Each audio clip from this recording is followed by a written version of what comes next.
Hello everyone. The Point of Sale Birthday Discount app helps users to give a discount on customers' birthday. So for that we need to complete some point of sale configuration. So let's get into the settings. Under point of sale, we need to enable an option named Allow Birthday Discount.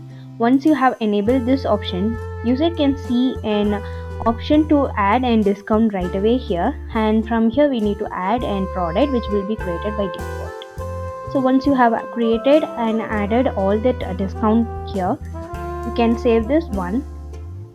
So after enabling this feature, we can see and field in the customer form. So let's get into the customer. So in the customer page, user can see and birth date will be available once you have installed this module. So from here we can add and birth date of this each and every customers. So I have added and birth date of this customer. Okay, so once everything is done, let's get into the point of sale now. So from here, let's place an order by adding an product into it. Okay, you can see an birthday discount right away here. So now let's add an customer. So I have added a different customer, which is Billy Fox. There is a no discount right away here.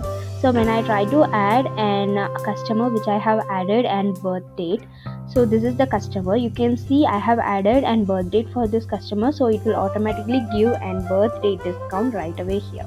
Okay, so now let's do the payment.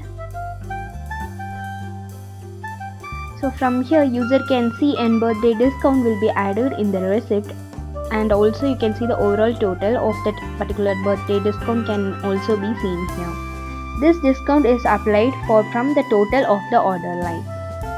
Like the same way, we can see and birthday discount from the backend too. So for that, let's get into the order that we have placed.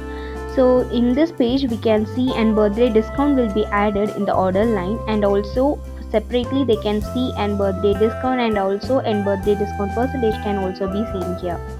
So in this way, we can make use of this module to give a discount on a customer's birthday. If you have any queries regarding this video, you can ask in the comment box. We will definitely solve your queries. And if you feel this video is helpful to you, you can like this video and subscribe our YouTube channel for more Odoo related updates. To see more about and point of sale related features, check our BrowseInfo playlist to see all newly updated point of sale features that we have. Thanks for watching.